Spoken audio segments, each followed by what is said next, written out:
खाना खाँदै थियौँ हामी। अनि जहाज खस्यो भन्ने थाहा पाएर छोरीले भनेर म दौडिँदै आएँ चप्पल नलाइकन। आएपछि यहाँ आउँदाखेरि 8-10वटा लासहरूलाई उद्धार गर्न सकियो, सफल भयो। 2-3 जना भए पनि नडराइकन।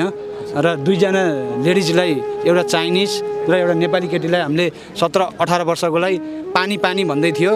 पानी पनि ल्याएर मैले हालिदिएँ, काँजामा हालेर ल्याएर चौरमा ल्याएर गुल्टाएँ। म एक्लै डर लागेको थियो त्यो लासहरू उचाल्नलाई होइन। गहिरो छ सर, तल लग्छ 200-300 मिटर गहिरो छ। 2-3टा लास बिचमा अड्केको छ। डिसब्यालेन्स भएर जुन प्लेन यस्तो भएर हजुरको हेरियो यो बाँसको उसमा छोइ भएर आयो। यो प्लेनको अलिकति केही खराबी वस्तु छ भन्दै हामीले त्यो भनेको लगभग 15-20 सेकेन्डमा प्लेन खस्यो। हामीले माथि हेरेको पानी भन्नुभयो रहेछ। अब त्यो देख्न सकिएन हामीले। अनि आगोले बरु भेटोस् म उद्धार गरिदिन्छु। 2-4 जना बाँच्नु भएछ भने 7-8 जनालाई बचाउनु भनेको नि म 2-3 जनाले गाह्रो हुन्छ होइन। मान्छेले एउटा लास उचाल्न त 100-150 जना चाहिन्छ भने 8 जनालाई उचाल्दाखेरि मेरो कम्मर यो खुट्टाहरू पनि काट्यो होइन। मैले सकभर बचाइदिन्छु। घर नजिक भएर एउटा दया मायाले यहाँ हेर्ने। हजुर कहाँ हुनुहुन्थ्यो, कसरी थाहा पाउनु? म घरमा भात खान लागेको थिएँ। अनि छोरीले बाबा पेलेन खस्यो अरे भनेर वरिपरिका चिच्चाए। आवाज आयो, स्वाँ आयो। त्यहाँबाट मैले भात छोडेर चप्पल बाहिर थियो, चप्पल टिपेर चप्पल नलाइकन बाटोमा दौडेर आएँ। एकदम हन्डेल हाने के भएको त्यही पनि बचाउन सकिन्छ कि सानोतिनो जहाज खसेको होला 8-10 जनाको। हामीले त सोचेकै थिएनौँ। यहाँ आएको त मान्छे तछाड मछाड भएर कराइराखेका। अनि आगो पनि हल्का तल लगाइराखेको थियो, यता माथि आएको थिएन सर। हामीले आउन्जेलसम्म यहाँ आएर पेलेन सकुशल थियो। दर्शकवृन्द नमस्कार, मेरो नाम मोहन बस्नेत हो। तपाईँ नेपाल अपडेट हेर्दै हुनुहुन्छ। दर्शकवृन्द आज निकै दुःखद घटना घटेको छ। यति बेला हामी घटनास्थल पोखरा 15 मितेरी गाउँमा आएका छौँ।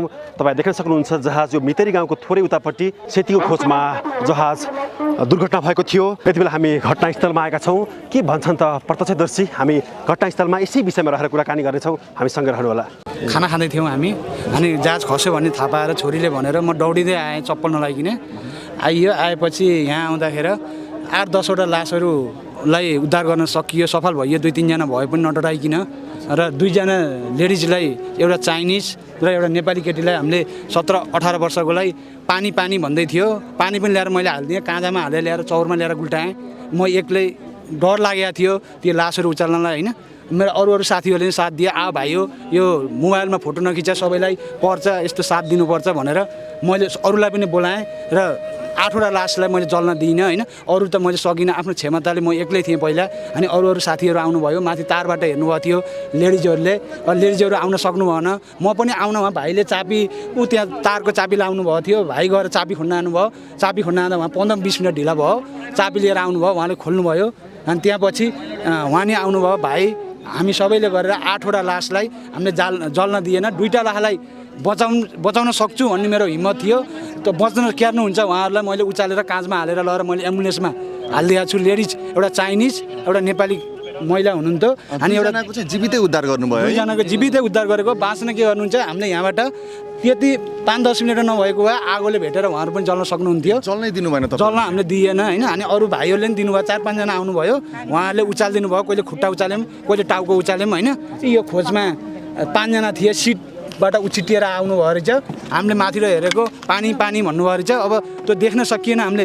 अनि आगोले बरु भेटोस् म उद्धार गरिदिन्छु। 2-4 जना बाँच्नु भएछ भने संसार देख्नु होला होइन भनेर मैले 8-9 जनालाई ल्याएर चौरमा गुल्टाएँ। र त्यहाँबाट एम्बुलेन्स आएर कहाँ लग्यो मलाई थाहा भएन। मैले यतै खटिएँ। मेरो जिल्लो ज्यान दिएर आफ्नो घर नजिक यस्तो दुर्घटना भयो, दुःखद लागेको छ। त्यही पनि सकभर बचाउन सकिन्छ कि भनेर घरबाट भात नखाइकन, भात पसेको भात छोडेर दौडिन 10 मिनटमा मैले आएर यो 2-4 जना मान्छेहरूलाई उद्धार गर्न मैले सक्षम भएँ। यही नै हो सर मैले गरेको होइन। निरन्तर उद्धार कार्यमा खटिनु भएको छ। तपाईँ आफ्नो हिम्मतले गर्दा 2 जनालाई जीवित पनि उद्धार गर्नुभयो होइन। हजुर। अब भाग्य रहेछ भने उहाँहरू बाँच्नु होला होइन। उहाँको परिवारहरूले देख्न सक्नुहुन्छ बर होइन। जलेको भए के देख्नुहुन्थ्यो होइन। 7-8 जनालाई बचाउनु भनेको नि म 2-3 जनाले गाह्रो हुन्छ होइन। मान्छेले एउटा लास उचाल्न त 100-150 जना चाहिन्छ भने 8 जनालाई उचाल्दाखेरि मेरो कम्मर यो खुट्टाहरू पनि काट्यो होइन। मैले सकभर बचाइदिन्छु। घर नजिक भएर एउटा दया मायाले यहाँ हेर्ने। हजुर कहाँ हुनुहुन्थ्यो, कसरी थाहा पाउनु? म घरमा भात खान लागेको थिएँ। अनि छोरीले बाबा पेलेन खस्यो अरे भनेर वरिपरिका चिच्चाए। आवाज आयो, स्वाँ आयो। त्यहाँबाट मैले भात छोडेर चप्पल बाहिर थियो, चप्पल टिपेर चप्पल नलाइकन बाटोमा दौडेर आएँ। एकदम हन्डेल हाने के भएको त्यही पनि बचाउन सकिन्छ कि सानोतिनो जहाज खसेको होला 8-10 जनाको। हामीले त सोचेकै थिएनौँ। यहाँ आएको त मान्छे तछाड मछाड भएर कराइराखेका। अनि आगो पनि हल्का ऊ तल तल लगाइराखेको थियो, यता माथि आएको थिएन सर। हामीले आउन्जेलसम्म यहाँ आएर प्लेन सकुशल थियो, त्यो पछि जलेको। यहाँबाट हेरियो, अनि भाइहरूलाई बोलाएँ, ओ भाइहरू हेर्न हुन्न, मोबाइलमा फोटो नखिच, उद्धार गरौँ, यिनीहरू जल्न नदिउँ भनेर यहाँ ल्याएर 8वटा लास अलि माथि ल्याएर गुल्टाइयो। 2टा केटीहरू थिए यहाँ, ती केटीहरूलाई उचालेर ल्याएर अलि साथ थियो सर। अब हामीले यहाँबाट गरियो, हस्पिटलमा गएर बाँच्न उहाँहरूको भाग्य कस्तो छ होइन। जे होस् हामीले डढ्न दिएन सर, प्लेनबाट डढ्न दिएन।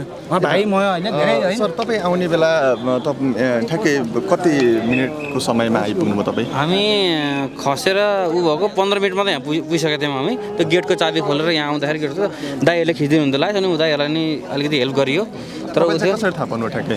त्यो हामी घरमा थियौँ, घरमा हुँदाखेरि अचानक ड्याम गरेको जस्तो अलिकति आवाज आयो। अनि त्यसपछि के भयो भनेर हेर्दाखेरि यहाँ आगोको त्यो अलिअलि धुवा निक्लिन लाग्यो।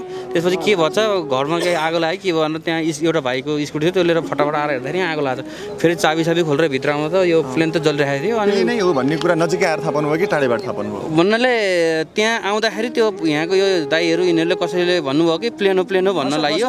तर हामीले यति ठुलो प्लेन यति क्षति हुने भन्ने सोचिएको थिएन। हामीले सोचेको सानो यो केही सानो प्लेन केही यहीँ युज गर्ने भन्ने सोचियो हामीले। तर यहाँ आएर हेर्दाखेरि पछि यो बडीहरू हेर्दाखेरि यो गर्दाखेरि अनि हामीलाई लाग्यो यो ठुलै रहेछ भन्ने भएर अनि हामीले जति सकिन्छ उति हेल्प गरियो।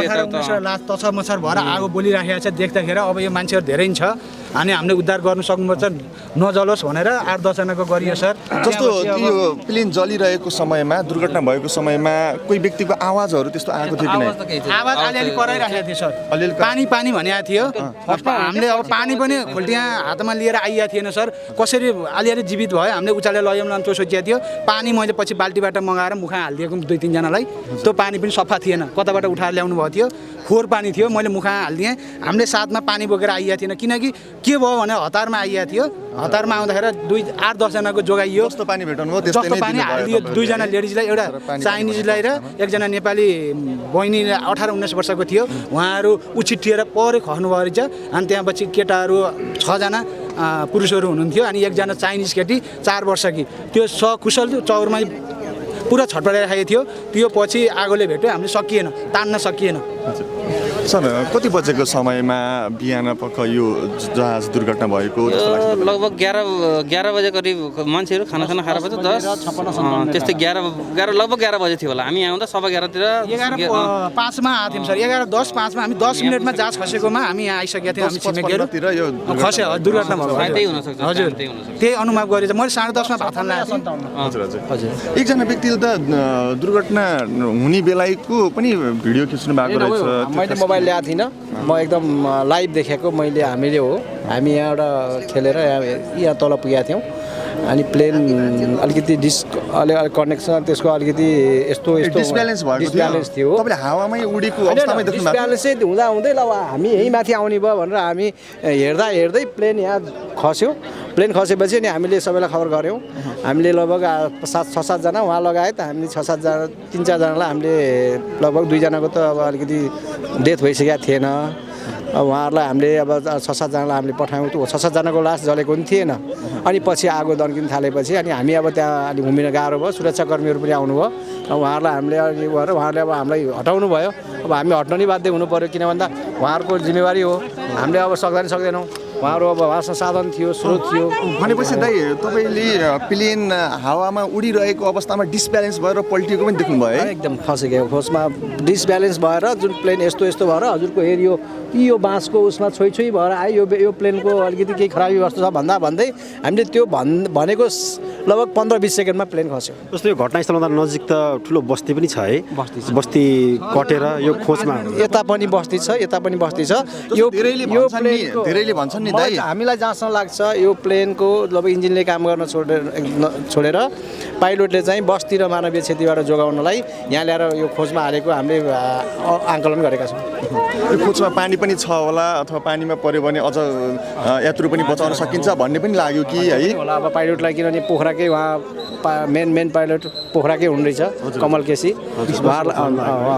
20 वर्षदेखि उहाँले जहाज उडाइरहनु भएको थियो, कहिले त्यस्तो केही भएको थिएन, सधैँ राम्रै तरिकाले चलाइरहनु भएको थियो, अनुभवी पनि पाइलट हो भनिन्छ होइन। अब तपाईँलाई चाहिँ खासमा यो दुर्घटना हुनुमा चाहिँ कुन पक्षको कमजोरी देख्नुहुन्छ अब तपाईँले? हामीहरूको अहिलेसम्म नेपालमा जति दुर्घटना भएछन् त्यो चाहिँ हामीले प्लेनको अलिकति नियमित जाँच चेक जाँच नहुनु अनि प्लेनलाई अलिकति सुरक्षित नराख्नु नै हामीले त्यो आकलन गर्छौँ। किन भन्दा पाइलटको गल्ती थिएन, किन पाइलट गल्ती हुन्थ्यो भने मानवीय क्षतिबाट पनि जोगाउन सकिन्थेन, यो अब बस्तीबाट पनि जोगाउन सकिन्थेन। यदि पाइलट नै सक्षम भएर यो खोजमा ल्याएर उहाँले यो प्लेनलाई हाले, अब हामी त गयौँ प्लेनमा हो त गयो, बाहिरकोलाई त किन क्षति पाउने भनेर उहाँले यहाँ ल्याएर खसालेको हुन सक्ने हामीले अनुमान गरेका छौँ। पाइलटले चाहिँ केही विवेक पुऱ्याएर चाहिँ यो सेतीको खोजमा ल्याएर प्लेन खसालेको भन्ने चाहिँ तपाईँलाई लाग्छ? हामीलाई त्यस्तो लाग्छ। किन भन्दा धेरै त्यो त अब अहिले हामीहरूलाई पनि उहाँ पाइलट सरलाई धेरै मानवीय त्यति भए पनि उहाँले राम्रो ठाउँमा ल्याएर खसालिदिनु भयो। उताको घरमा छोएन, यताको घरमा छोएन, हामी बस्तीमा केही भएको भए अरू मानवीय क्षति पनि हुन्थ्यो होला सर, होइन? तर हामी पनि नजिकै भएर आएर सकुशल गर्न भ्याइयो। आधा घन्टामा सबै सुरक्षाकर्मीहरू आउनुभयो, राम्रो उद्धार भयो, होइन? एकदम भ्यालीमै बिचमै खस्यो, पोखराको मुटुमै खस्यो। हेर्नुहोस्, यो हामीलाई आफ्नो घरमा खस्दा हामीलाई एकदम दुःखद लागेको छ सर, होइन? यति दुःख लागेको छ, यहाँ बसेको 15-20 वर्ष भयो, हामीलाई साह्रै दुःख लागेको छ। हाम्रो टोलमा ठाउँमा आएर यस्तो हुनु, यत्रो मान्छे मर्नु, नेपालको सबभन्दा ठुलो दुर्घटना, होइन? हामीलाई एकदम दुखित भएछौँ बडा, होइन? अब यस्तो भयो उहाँको परिवारहरूलाई। सर अब हजुरहरू त उद्धार कार्यमा खटिरहनु भएको छ, तपाईँहरूलाई त अझ धेरै कुराहरू थाहा पनि होला। अहिलेसम्म झन्डै कतिजनाको उद्धार भइसक्यो होला? सब कतिजनाको फेला परिसक्यो? यो भएपछि हामीले उद्धार गरेपछि हामीले 8-9 जना गरियो। त्यसपछि फेरि यो सुरक्षाकर्मी आएर यिनीहरूले जलेको लासेर यिनीहरूले 15-20 जना निकाल्यो। अहिलेसम्म सायद 30 जना जति निकालिसक्यो होला। 60 जना तल 30 जना बाहिर निकाल्यो, तलबाट अझै निकाल्दै हुनुहुन्छ, तल अझै निकाल्दै 64 जनाको अहिले आइसकेको छ उसमा सर, हामीले सुनेको। अरू 8 जना भेटिया छैन भन्नुभयो, कोही पराको रुखमा अल्झिनु भयो अरे भन्न सुनिन्छ, निकाल्न सक्ने गाह्रो छ अरे भन्दा हामीले अहिले गएर बुझेको सर। लास बाहिरबाट देखिएको छ, तर निकै नै गहिरो खोज भएको कारणले गर्दा उद्धार गर्न कठिनाइ भइरहेको छ भनेर हामीलाई प्रहरीहरूले जवानहरूले पनि भन्दै हुनुहुन्थ्यो। प्रहरी जवान पनि क्रेनको सहायताले देख्न सकिन्छ, क्रेनको सहायताले तल खोजमा पसेर उद्धार कार्यमा लागिरहनु भएको पनि छ। हजुर छ सर। सबैजनाको सब भेटिन्छ भन्ने लाग्छ तपाईँहरूलाई? सर अब यो सेतीको ऊ हो सर, एकदम गहिराइ छ, होइन? पानी पनि अब हिउँदमा अलि सुकेको हुनाले काहीँ दायाँ बायाँ लासहरू अड्केको भए भेटिन्छ सर। बर्खाको टाइममा भएको भए भेटिँदैन थियो, अहिले हिउँदमा अलि सुकिया छ सेती, होइन सर? अब दायाँ बायाँ खोजमा अड्किनु भएको भए सम्भव छ सर। अब नभए बगाएको रहेछ भने असम्भव छ सर। सेती त्यति ठुलो भाव छैन अहिले किन हिउँ छ, पानी आएको छैन, होइन सर? त्यही भएर अहिले अलि हजुर सुरुमा आउँदाखेरि आगो अलिक कम लागेको थियो भन्ने कुरा गर्नुभयो। त्यो टाइममा दमकल भएको भए अलिक धेरै अलि 18-19 जना बचाउन सकिन्थ्यो सर। दमकल नजिक भइदिएको भए, खबर भएको भए। मैले मोबाइल पनि बोकेको थिइनँ, मेरो केही थिएन साथमा। मलाई प्लेन खस्यो भन्यो, प्लेन खस्यो भन्दा साथ प्लेन खस्दा साथ छोरीले भन्दा साथ म 10 मिनटमा आएँ। मैले मोबाइल नै बोकेको थिइनँ, मैले पानी पनि बोकेको थिइनँ। मैले 8-10वटा लासलाई जल्न दिइनँ सर, होइन? 20वटा लाससम्म हामीले मानवीय क्षतिबाट जल्नबाट बचाउन सकिन्थ्यो। नजिकै दमकल भइदिएको भए, फोन भइदिएको भए भन्न त मैले सरहरूलाई भनेको थिएँ, फोन गर्नु सर भनेर। रेस्क्युलाई टाइममा भएर आधा घन्टा 1 घन्टामा तयारी भएको भए, 15-20 मिनटमा आएको भए 20-25 लासहरू जल्ने थिएन। निकै नै गहिरो खोज छ भनिएको छ। यो खोज चाहिँ कति गहिरो छ यो सेतीको खोज? खोज त गहिरो छ सर, धेरै नै तल, लगभग 100 मिटर तल होला। 100 नै मान्दैन, 200-300 मिटर तल खोज्छ सर। यो सेतीको एकदम यस्तो ठाउँमा आएर खस्यो, एकदम गहिराइ छ सर। यहाँ मान्छेहरू अब कोही भिराहरूमा अड्किया छ, कोही केमा अड्किया छ सर। खोजहरूमा त्यसलाई निकाल्न गाह्रो भइरहेछ। सुरक्षाकर्मीहरूले क्रेनबाट तानी गरिरहेको छ सर। अब त्यही नै हो सर हामीले देखेको। हामी सुरुमा आइयो, अब हामीले गर्न सक्ने खोपी गरियो सर, त्यही नै हो। अब हामीले जुट्नु भयो सर। 2 जनालाई त बचाउन सकिन्छ कि भन्ने एउटा गरिएको थियो सर। बाँच्ने के गर्नुहुन्छ? हामीले सही आली परान थियो, त्यसलाई अब पानी हालेर मैले एम्बुलेन्समा हालिदिन सफल भइयो सर। अरू हुन्छ। घटना कस्तो छ? यो तलतिर निकै नै गहिरो छ। गहिरो छ सर, तल लग्छौँ 200-300 मिटर गहिरो छ सर। 200-300 मिटर गहिरो छ है? अनि तपाईँलाई त गाह्रो भइरहेको होला? गाह्रो भइरहेछ सर। अनि 2-3टा लास बिचमा अड्केको छ, बिचमा अड्किएको छ। बिचमा अड्केको छ। अनि तलतिर आगो पनि होला? आगो चाहिँ पानी निभाइसक्यो सर। आगो लगभग निभिसक्यो? आगो निभिसक्यो। जो 2-3टा लास बिचमा अड्केको छ, अरू चाहिँ तल पुरै खोलाको छ। अब त्यो लासलाई त कसरी निकाल्ने तयारी गरिरहनु भएको छ? सर बाँधेर पोको पारेको छ, झोलामा पोको पारेर बाँधेर तानेको निकाल्ने प्रयास गर्नु तानेछ। अब चाहिँ क्रेनले चाहिँ तान्ने प्रयासमा अब के हुन्छ। जीवित उद्धार पनि 2 जनाको भएको भन्ने हामीले बुझाएको छ। 2जनाको भएको छ तर उहाँहरू हस्पिटलमा हुन्छ हामी सबै यतातिर लाग्यौँ उहाँ के कस्तो छ बुझेको छैन सर